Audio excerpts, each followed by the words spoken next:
પૂરક વાચન કાવ્ય 1 અભિનંદન.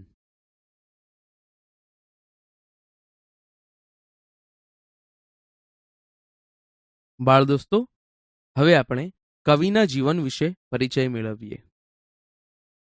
બાળ દોસ્તો, અભિનંદન એ ગુજરાતની ગરિમાનું વર્ણન કરતું કાવ્ય છે, જેના કવિ છે શ્રી ભાગ્યેશ ઝા.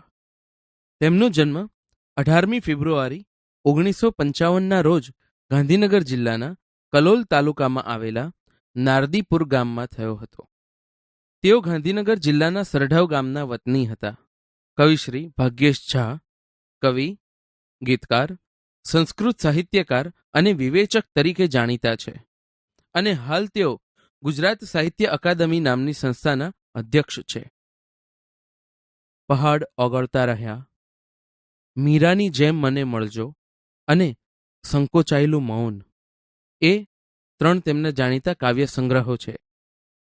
બાળ દોસ્તો, અભિનંદન કાવ્યમાં ગુજરાતના ખમીર અને ખુમારીની સાથે અદ્યતન ટેકનોલોજીના વિકાસથી સમગ્ર વિશ્વ પર ગુજરાત પોતાની આગવી ઓળખ ઊભી કરી રહ્યું છે એ બાબતનું વર્ણન કવિએ રસપ્રદ રીતે કર્યું છે.